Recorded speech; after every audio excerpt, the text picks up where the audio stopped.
So, this episode takes place in San Francisco in the year 2024, and the government is actually feeding the homeless? Talk about science fiction.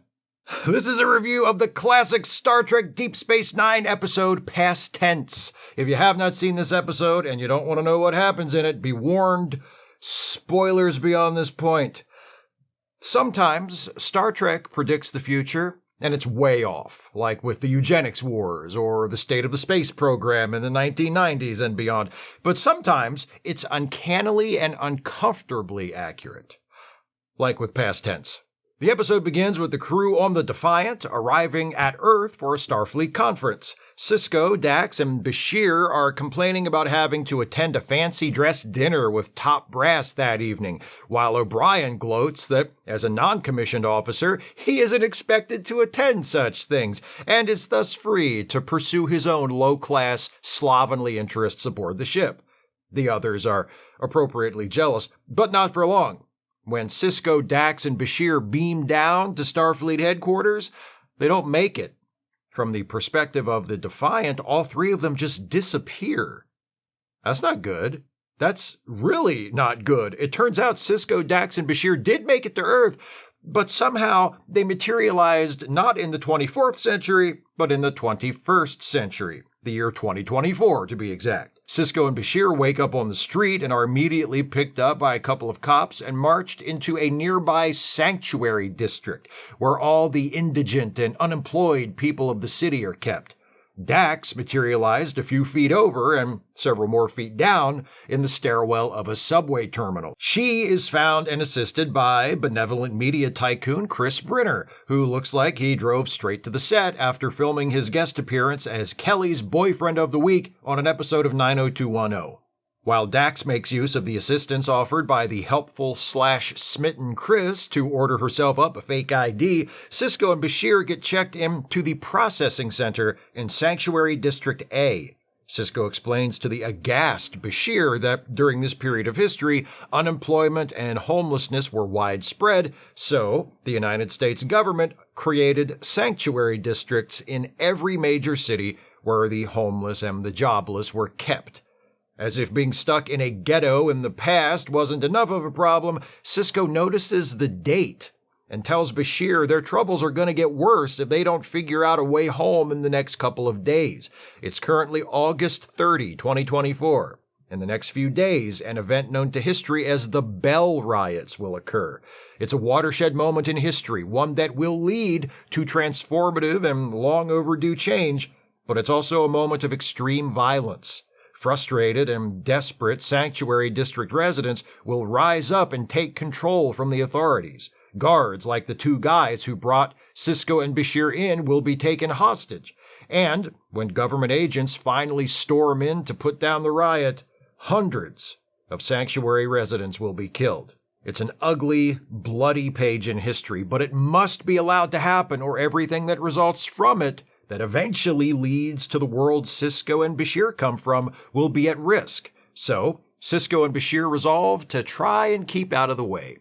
But of course, it's not that easy. While exploring the streets of the district, Sisko and Bashir manage to make some friends, this guy Webb and his son Danny, and swap their Starfleet uniforms, once again assumed by the locals to be pajamas, just like in Time's Arrow, which I reviewed in the previous video in this series, for some more era-appropriate clothing. But they also run afoul of some of the district's more violent and predatory denizens, including BC, who, along with his gang, spends his days threatening and robbing people. What else is he supposed to do with his time?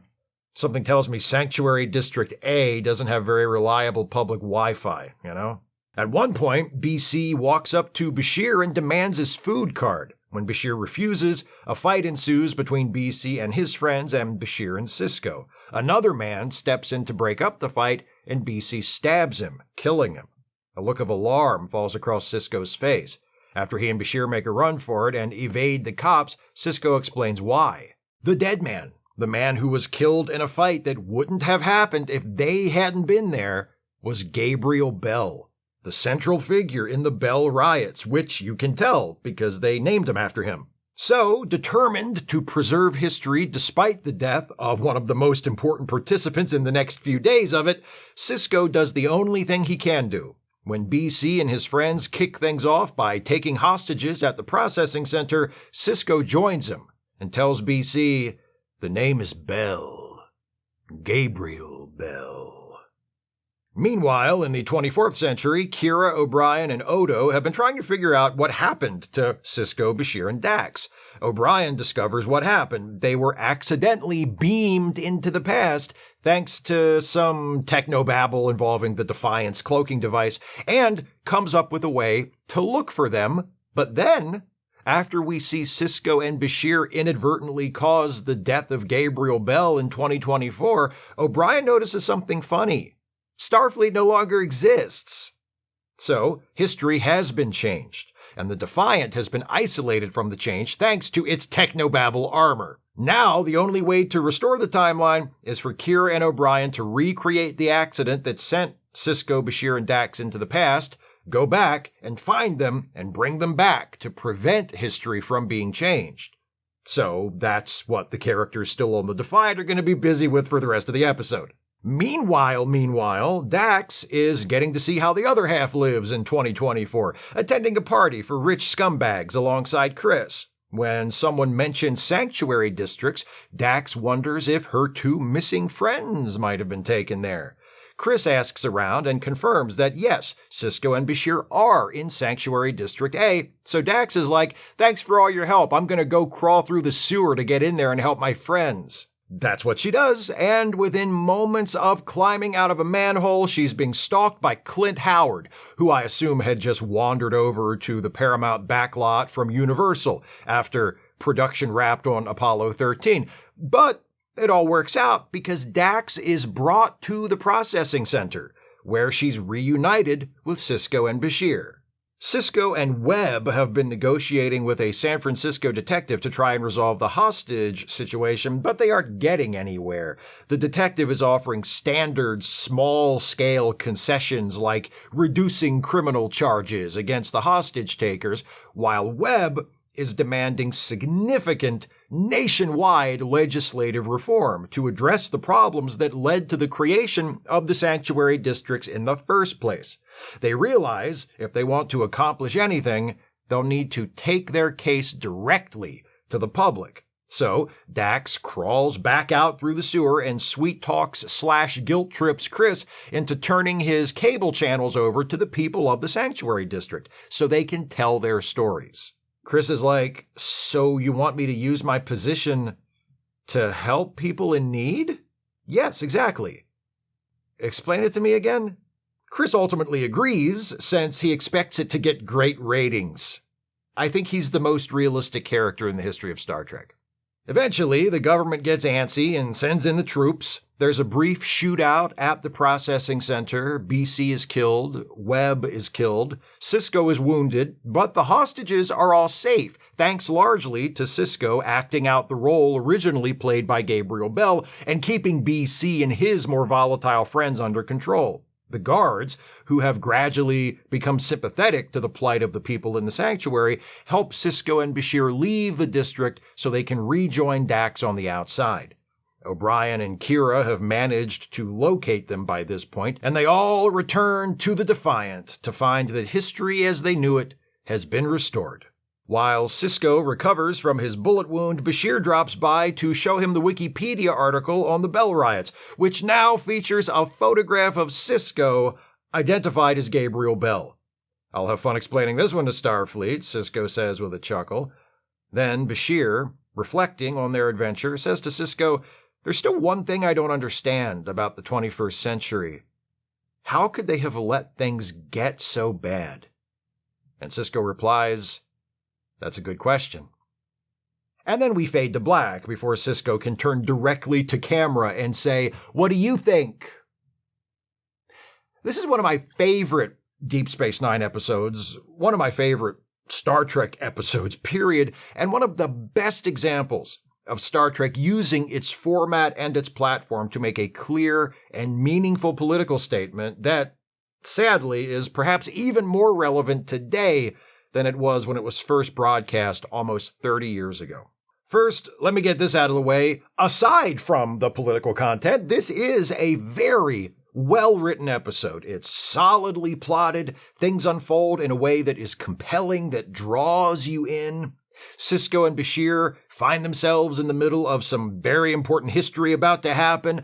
They try to keep out of the way, but they find themselves drawn deeper and deeper into the center of it. That's a classic, reliable formula, and it's very well executed in this two-parter. The explanation of what causes them to travel through time is clever and original. Star Trek writers have become very good over the years at inventing new and different plot devices to throw their characters back in time.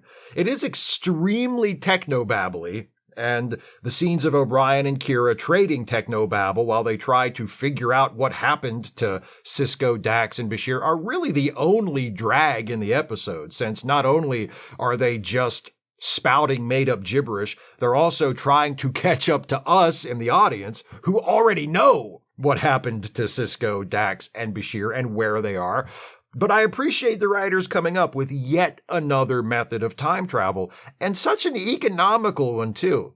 Would-be time travelers living in Star Trek's 24th century have so many options, don't they? And the version of 2024 the creators of this episode produced in 1994 and aired in early 1995 came up with is pretty accurate. As these things go, the technology and the terminology aren't quite right, but the general idea that most of our business and communication would be done over the internet is there. And I've been to actual unemployment and social services offices that look almost identical to that Sanctuary District Processing Center. So, in terms of story structure and technical details, it's a very good episode, but the reason it's one of the very best, the reason it was regarded as an instant classic from the moment it debuted, and why it's still one of the most frequently referenced Star Trek episodes to this day, is because of what it has to say. Past tense is Star Trek at its best. Opinionated, insightful, and humanistic. There's an important exchange midway through part 1 after Sisko and Bashir have arrived in the Sanctuary District when Bashir, unfamiliar with this era of history, asks what's going on, and Sisko explains. Bashir is appalled at the indifference shown to the suffering around him. He notices that many of these people appear to be seriously mentally ill, but instead of treating their illnesses, the powers that be have decided to simply hide them behind walls. Bashir blames the situation on the fact that people don't care, but Sisko argues that the problem isn't that people don't care, it's that they've given up. The problems faced by this society are so great, it seems like nothing will ever fix them. So, they stop trying. What's that make you think of? Climate change? Gun violence? Institutional racism? Legal discrimination against trans people? There are so many issues we face today, issues which are caused by the bigotry and ignorance and cruelty of a relative few, but which persist and grow because they seem so big and so intractable that many of the rest of us are too exhausted or too hopeless to fight back. It's not the lack of caring, it's the feeling that caring won't make any difference. Which, unless it's backed up by action, it won't. That central message is delivered in multiple ways through a multitude of sharply observed details.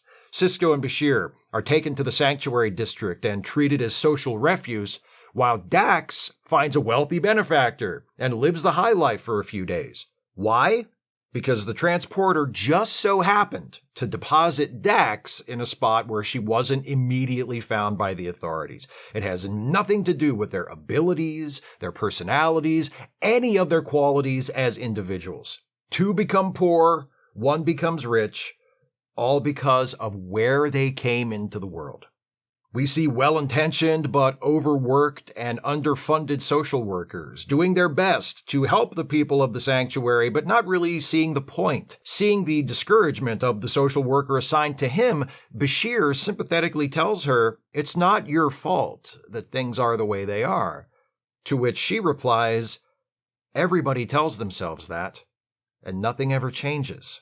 In Dax's part of the story, we see these issues from the perspective of the wealthy. Chris Brenner and his friends are not heartless conservatives. They seem like fairly liberal, educated people, but they are so isolated from the lower classes, so protected by their money and their social status, that the problems faced by people in the sanctuary districts don't even register as real to them. Chris is sympathetic to the plight of Dax's friends, but only because he perceives Dax as one of his own class. And he is willing to use his resources to help her and ultimately help the people of the sanctuary district, but only because he sees the possibility of a resulting personal benefit in the form of high ratings for his broadcast channels. But Chris Brenner's contribution, belated and selfishly motivated though it may be, is crucial, and it's important that we recognize what it means. Left to their own devices, the people of the sanctuary district have no hope of really changing things. Even when they become desperate enough to stage a violent uprising in order to force those in power to pay attention, they remain at the mercy of a government that just wants to restore order and a public that just wants to be able to go back to ignoring them. For things to change, the wealthy, the people with resources, will have to participate, not to lead the change, but to support it as allies.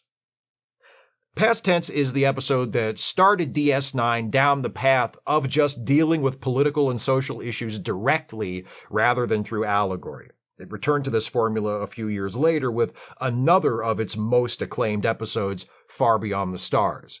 Past Tense is speculative in the sense that it takes place in what at the time it was produced was the future, but the issues its characters are concerned about are not metaphors, but are literally the same issues faced by people in 1995 and still faced by us today in 2023, just 1 year shy of the time of the episode. No matter what year in which the story takes place or what year in which we are watching it, the message of Past Tense will always be worth hearing and remembering and taking to heart. Though it frequently feels otherwise, there are no social problems so big that we cannot address them if enough of us care and act accordingly. Sometimes it takes a riot or a disaster to wake us up to what has to be done, to what can be done, but it doesn't have to. We don't have to wait for things to get worse before we start to make them better. We can start anytime. But there's another side to that message that is just as important to keep in mind. On their walk through the sanctuary district, Bashir begins to wonder just how different humans in their utopian 24th century are from the people responsible for the suffering that currently surrounds them. If push comes to shove, if something disastrous happens to the Federation, if we are frightened enough or desperate enough, how would we react? Bashir asks. Would we stay true to our ideals, or would we just end up here, right back where we started? In other words, remember when things are bad that they can only get better when we make them better, but also remember when things are good that they'll only stay good if we keep them that way. There is no height you can climb to that you can't also fall from.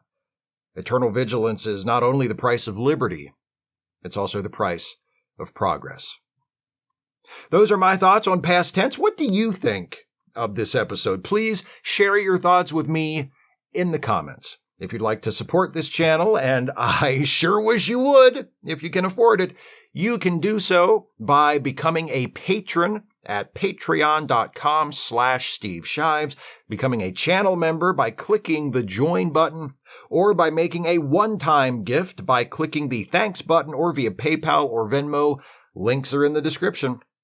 Please don't forget to join me and my best friend Jason Harding this weekend for our review of episode 4 of Season 2 of Star Trek Strange New Worlds. Our review will be up sometime on Saturday, and please come back next week for another retro review. This batch dedicated to time travel episodes continues as we jump series again from Star Trek Deep Space Nine to Star Trek Voyager for a review of yet another two-parter, Future's End. I'll see you next week for that. Thanks for watching, and take care, everybody.